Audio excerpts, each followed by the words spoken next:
Welcome to Life, Lessons, and Laughter with your host, Glenn Ambrose.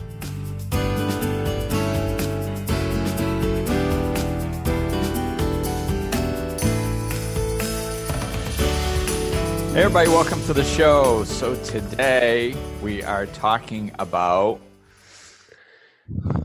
making your mind work for you. Is that right, Ben? Yeah. Good. So we were having a conversation before we came on about little tricks that you can use to take control over your mind. I mean, we were talking about momentum to begin with.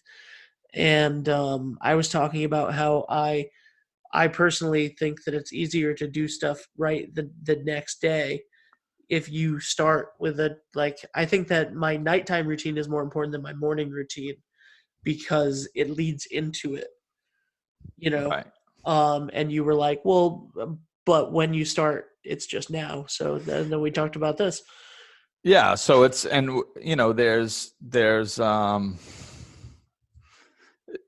of the reasons it works is because how you're looking at it. Our perspective is our reality. So if you're building, if you can do a little thing in the evening that you're perceiving as a setup for the next day, and you use it as such, then it is a setup for the next day. So it does work. So, and I was saying it's, so it can be beneficial and we have to find what works for us. And, doing a lot of times, I think a piece of this particular one, as well as a lot of things, one of the reasons why they work is because it's a smaller piece. Like if you go, okay, tomorrow I'm going to start living better. That's a big undertaking. It's like, oh my God, today's the day. You feel overwhelmed. You start making excuses. It's, it's easy to talk yourself out of because it seems like today's the first day of the rest of your life. And that's a big thing. Whereas at the nighttime, you can't do a whole day in one shot. You only have a little chunk of time. So you can only do one little thing. So that's small, which is good because then you can build off of your success. So the night before you do something small, you say, I'm starting right now. And then when you wake up, you feel like you already started because you did, and you just roll in, and that's the momentum you're feeling. So I think it's important to start by saying that I agree with you and I think it works. And that's probably why. And then when we're discussing it, I was like, well, technically you're starting it in the now. It's always in the now. So if you want to get technical about it from a different perspective, you're not building momentum the day before and then starting your change the following day. You're just starting your change the night before in the now. So technically, so it's just, so we started talking about games and I was like, those are wonderful. I've leaned on little games like that and working into developing systems that work for me my whole life. When I worked out, I did it. When I still do it, it's, set yourself up for success. So if you find something that can get you going and works for you and sets your perception in a way that clicks and works, then go. One perception is not more true than another. They're all not true. I think when we start getting closer to spiritual truths and spirituality and universal law and stuff like that, well then, yeah, I guess we're getting closer to the truth. But at the end of the day, it's still our perspective. There isn't really any true or false. It's just the way we're looking at it. That was a lot. That was a lot. I want to say that was a lot of truth, but you just said that it's our perspective. Right. You can't say that. So now Yeah, Ruined it for you. You've ruined the truth for me forever. Yes. You're welcome. Yeah. So let's talk about. You said that when you were a trainer, that back then your whole mindset was about those tricking your mind and making things manageable. What were some of the things that you used to do? Yeah, I mean, I think I started with myself, and then as I working out, and then when I became a trainer, I tried using some of those techniques with my clients to keep them motivated. And it's all perception. So like sometimes I would envision myself like doing, like I would break down, if I was going to do 12 repetitions of an exercise, I would like picture in my head, I would be like, okay, the first 8 are easy. That's just a warm up. I'm just kind of building my rhythm. I'm going. That's really not my workout. That's not really the thing. The first 8 is just kind of getting into the routine, building up my rhythm and going. And then once I hit 8, when I go into 9, then I'm really going to start applying myself. And when I really start applying myself, it's probably going to take me a rep or 2 to really hit that, big burst.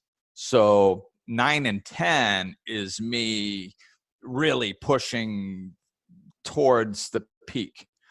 And then 11 and 12 is everything I've got. So that's how I would look at it. And so like if I really started mentally being invested in this exercise from repetition 1, by the time I got to 8, I was mentally ready to stop. But once I started viewing that as just a warm up to get to the part that was really going to do the work, then all of a sudden it shifted and it worked for me, because, I only had to put the mental in. I didn't have to maintain mental intensity for 12 reps. I just had to maintain, I had to launch it at 9. 9 and 10 was my launch, and 11, 12 was when I was really there. So I only needed to maintain that peak level of exertion and mental strength for a short period of time. When you and I started doing multiple person workouts, you with Dave, you switched a lot of what we did from reps to time. Yeah. So that we were both going. And at the end of it, at the end of a lot of them, we would be, exhausted by the end of whatever we were doing reps on. And you would say you can do anything for 10 seconds. Right. And that became like a mantra to me.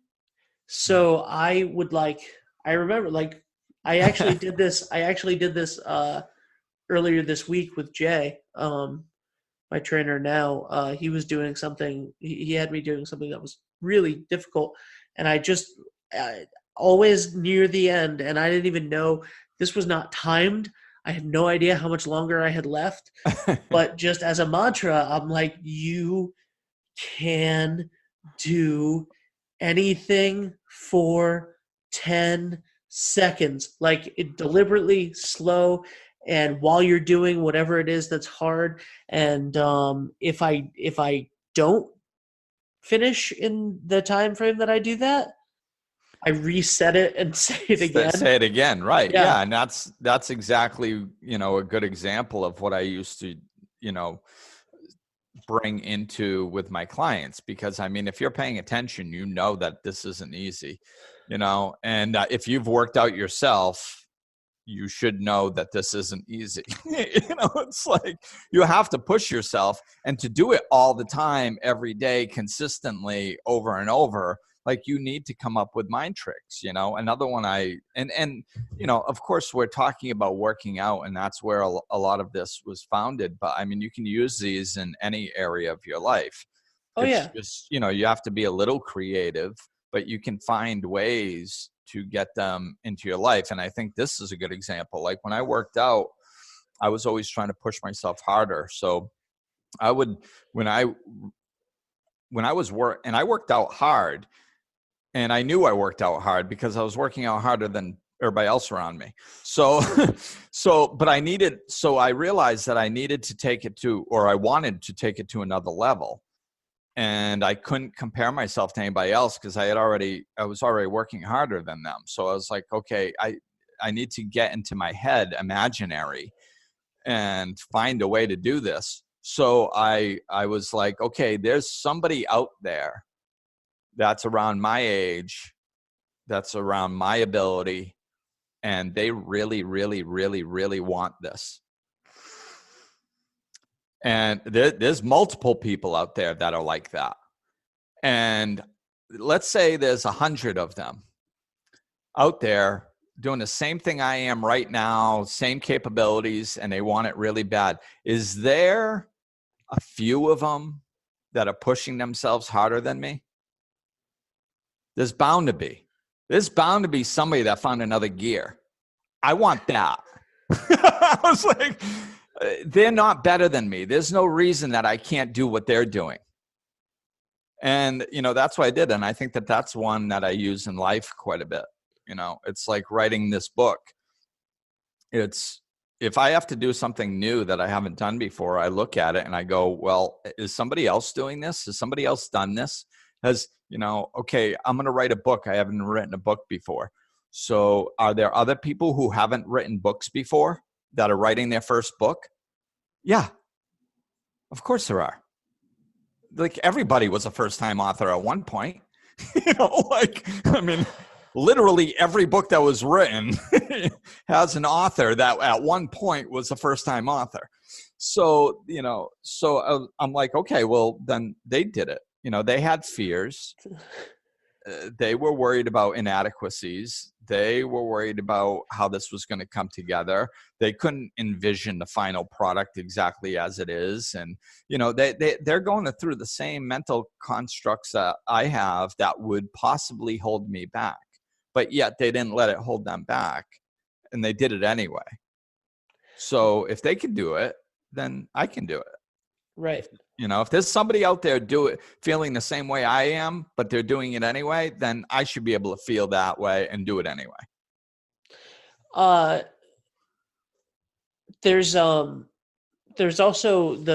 when you were talking about the book, this made me think of, and I think we talked about this on a previous episode, or maybe it was a 5 questions. The book as a whole was intimidating. Like when we were, when you finished the book, when you finished the main writing of the manuscript, the rough draft at least, and we sat down to go through it, it was a lot of pages and a lot of chapters, and some things needed to get beefed up. And, like the editing process, the first run of self-editing process is really daunting. And what we did was we broke it up into little bite-sized pieces, little chapters, and we were like, we'll just focus on the chapter, just focus on this. And that's, that's another trick that I do for myself all the time. And like Dave had a crazy weekend this weekend where he had to drive, like 5 or 6 hours or something to get to a gig, and then that got over after midnight, and then drive somewhere else to a hotel to get there at like 3:00 in the morning to a hotel halfway in between, and then go to a different place the next morning at like 8 a.m. after getting in at 3, and then drive another 2 hours. And I was like, and he was, very anxious about it beforehand. And I was like, just 10 minutes at a time. Like, what do you need to do right now? That's all. Yes. That's all we need to be focusing on is what do you need to do right now?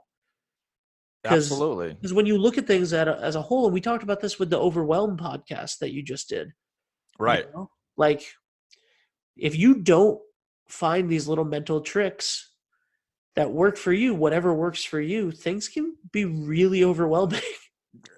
Absolutely. I mean, I don't like I don't know how people, honestly, I don't know how people function if they don't do this. I mean, I suppose there might be a few that don't know what overwhelm feels like, but they are, I don't know. I can't relate.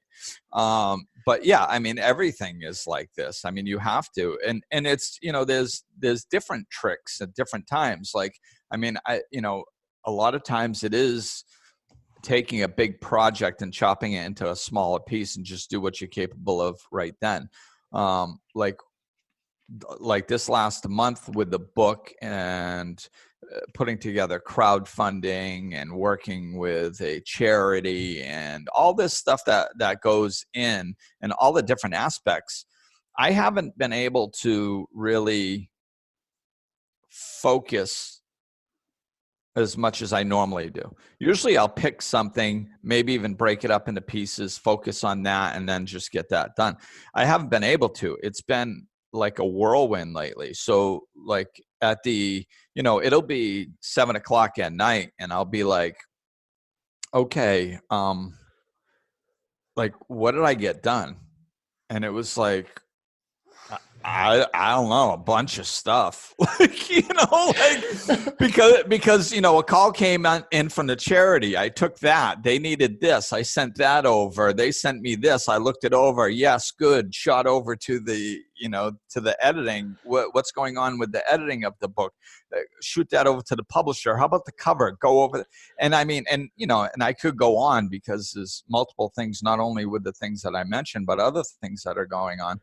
And it's bebopping all, and like when things get this busy, when there's this much to do, I have to kind of just go with the flow like that. And what happens is after a certain period of time, I can't function like this forever, but I can just remind myself, it's like, no, it's okay. You're going with the flow and you're accomplishing a lot. Relax. Don't worry about what is getting done. Because if you keep doing your best and putting your attention, as to what needs your prioritization at this particular moment, you're going to get to a place where this is a little bit more manageable and you can start setting, okay, today I'm going to work on this. You'll get back to that place, So, I mean, I guess the only thing I kind of do is I ask myself, am I prioritizing well? Like, am I, because my brain, I've gotten better at that. My brain used to be really bad at this.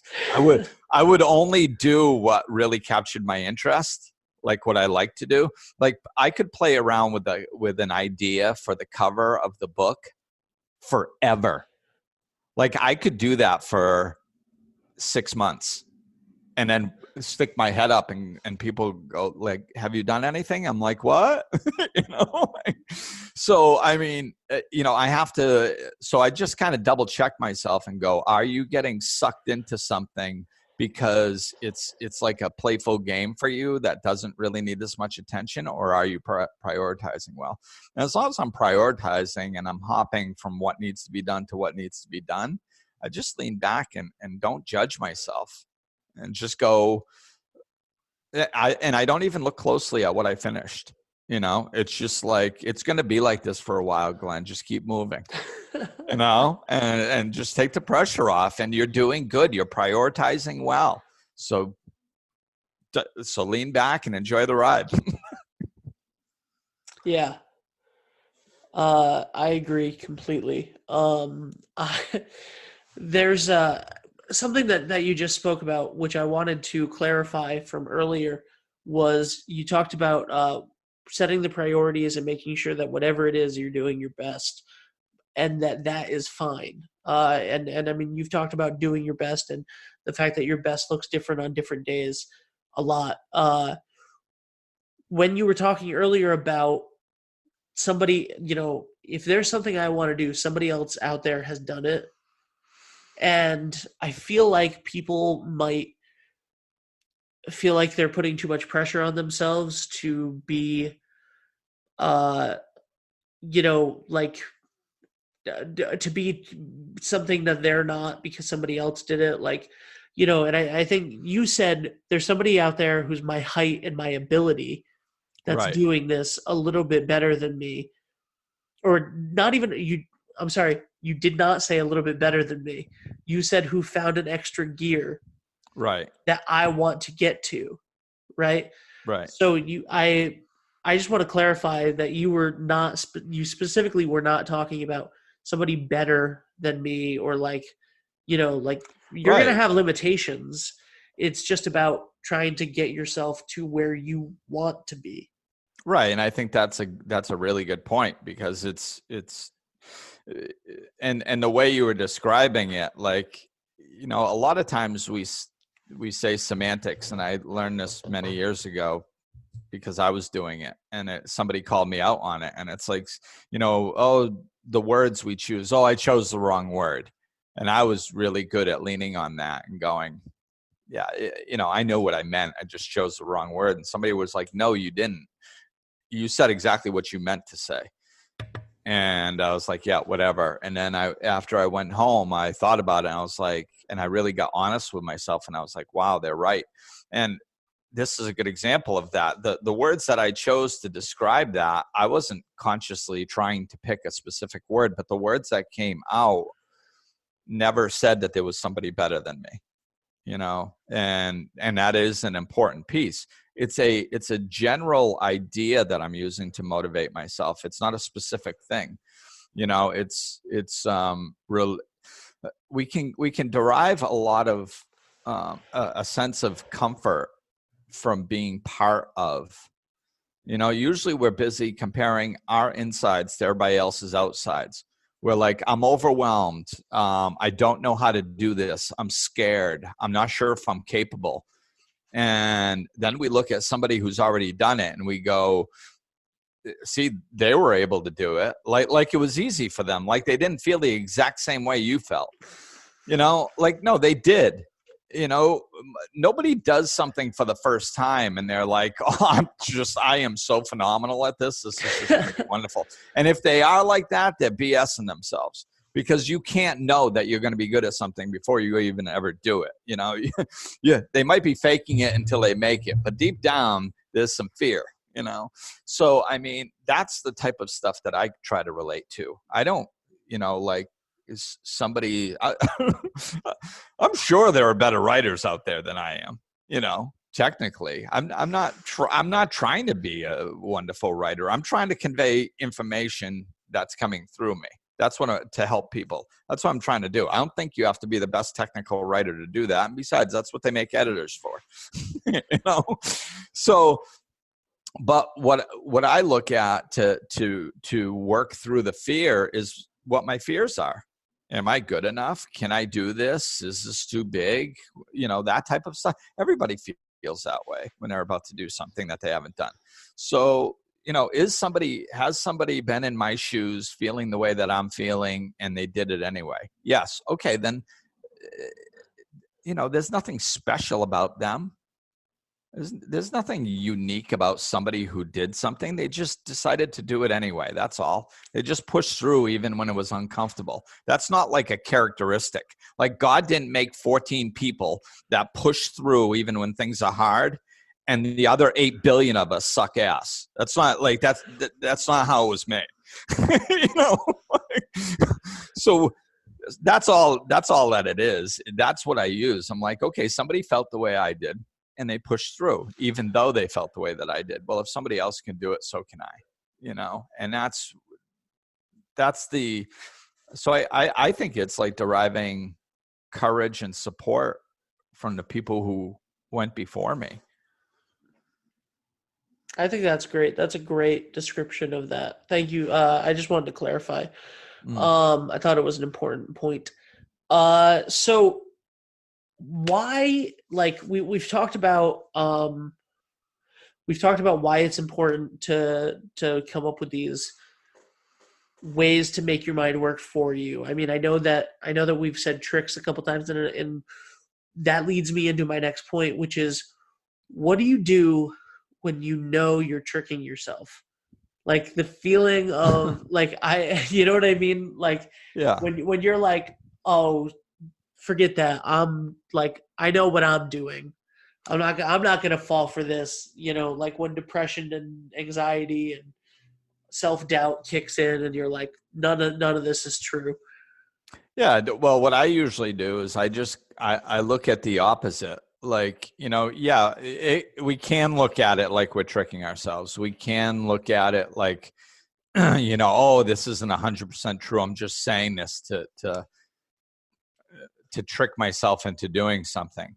And, like our mind doesn't like that perspective. So even though I I use those words to express a point, but mentally I kind of think of it differently because of this. Because if I think I'm just lying to myself or tricking myself, I will rebel against that. Right. So what I've done is I really took some time to deeply understand that there is no truth. So it's not that. And actually, these tricks are actually closer to the truth because they lead towards healthy behavior. Therefore, they're closer towards spiritual truth than the supposed truth that I tell myself when I'm in bad headspace or when I'm trying to get out of things. Like if I look at, I guess we'll just use the book because that's what we've been talking about, so I don't have to explain it. So if I'm looking at the book and I go, well, I'm using a trick and go, well, other people have done it, then I should be able to do it. Then the alternative to that would be like, well, yeah, but other people have froze and they haven't done it. So what makes you think that you can? I'd be like, okay, well, what's true about that? Is that actually true? Well, yeah, some people have frozen. Yeah, okay, fine. I'll give you that piece. Some people have frozen, but is that the whole truth? I mean, does the fact that other people have frozen mean that I'm going to freeze or that I have to freeze or that I can't do this? Well, no, because the obviously books have been written, so other people have done it regardless. Okay, then that's not the whole truth, so it's just being honest with myself and saying, the negative is not true and I can prove it. And sometimes I have to go all the way. If it's really trying to attach to me, I'll go all the way down the road and I'll prove to myself that it's not true. Usually I just look at it and go, yeah, it's a game, it's a trick, but it's just me getting what I want. It's right. Me finding a way to motivate myself, to get myself to a place or do a thing that I want to do. It's hope. Yeah. You know what I mean? Like, yeah, people have failed. People have done this and people have failed, but people have also done it. Right. And that's the same thing as breaking down the tasks that we talked about earlier. Like, I used to walk home sometimes from school, which was 5 miles away. And that uphill both ways and 3 feet of snow. There were hills both ways, but I used to walk home 5 miles a day from school. And then later in college, like I had to, because I was in New York, we had to walk like a dozen blocks or something. And that was terrible sometimes, but I was always like, I just have to walk to that next tree. I just have to walk to that, and then in New York, it was like, as soon as I get to that building, I'm done. And then like, I would literally say like, I'm done. Like I can stop if I want to. And then like, and right. Keep resetting. But you're giving yourself hope. Like you're giving yourself an opportunity for success, because walking 5 miles sounds horrific to me right now. And it did when I was 13 as well. But walking to the end of that field doesn't seem that bad. Right. And you can build off of that, and that's walking is a good example, but we can do it with tasks too. Yep. And it's just like, walking 5 miles stinks, but, walking 1 mile is okay. And, a lot of times I tell people, if you're trying to do something different in your life, create a new habit, walk towards something, give yourself a chunk of time that your brain can wrap itself around, that you can manage, and then tell yourself you're going to reassess at that time. Like a lot of times, 2 weeks, I'll be like, I can do if it's a habit thing, I can force myself to do a habit for a couple weeks. Some people it's only a week. Some people it's 3 or 4 weeks. And depending on what the habit, it depends. But like, so I'll, if I'm trying to do something, I'll just be like, okay, I am not allowed to discuss this with my head for 2 weeks, and I make the plan on the weekend. Like I tell my ego, we're not doing anything this weekend. You don't have to do anything. You can take the weekend off. So then my ego can shut up and stop fighting me against this and going, Glenn, what about this? What about that? What about this? Maybe you shouldn't. I don't want to hear all that stuff right now. I'm just making a plan. So I'll make the plan for 2 weeks and then I'll stick to it. And no matter what my brain tells me during that 2 weeks, I am not allowed to have a conversation with my brain about it. I am not allowed to reassess the situation. I am not allowed to change the situation. If my brain tells me that this is the stupidest thing I've ever done in my entire life ever, I can just say, well, I'm going to be an idiot for 2 solid weeks then.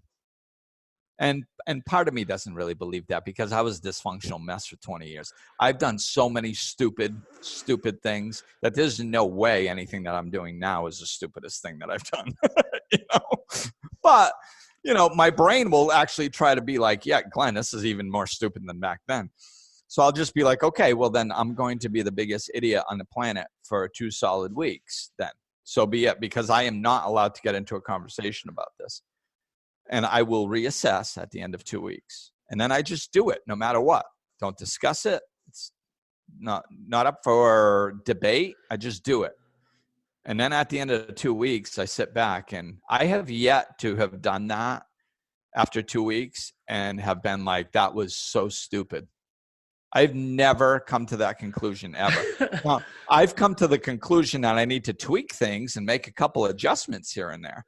But after 2 weeks, I'm always happy that I did it, because when I set the plan in place, I was in good headspace.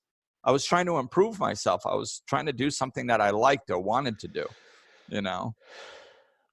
Well, I know exactly what you're talking about, and I do it all the time, and I have about 30 stories that I could share about that, but we are over time for this episode. Wow, this thing flew. So, this is, which is a good point, that it's, there's so many of these little things that we do on a day-to-day basis.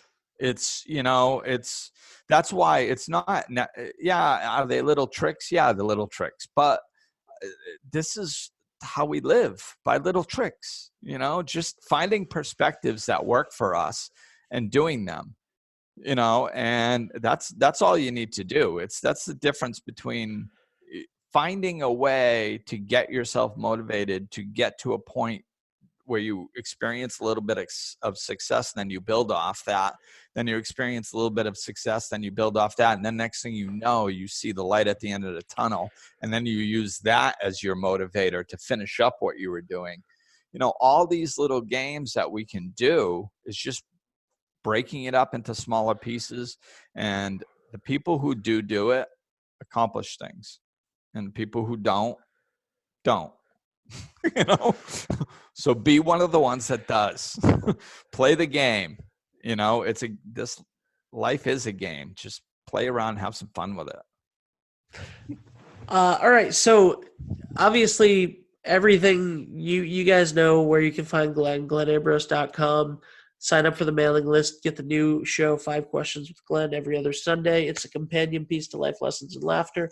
Glenn answers your questions. If you have questions, send them in. Glenn at glennambrose.com. We'd love to ask them on the show. Glenn wrote a book. I did. If you would like to help the launch of that book, check out Glenn's Indiegogo campaign. There's a lot of cool perks and stuff that you can get if you as well as a copy of the book, an ebook or a copy of the book, stuff like that.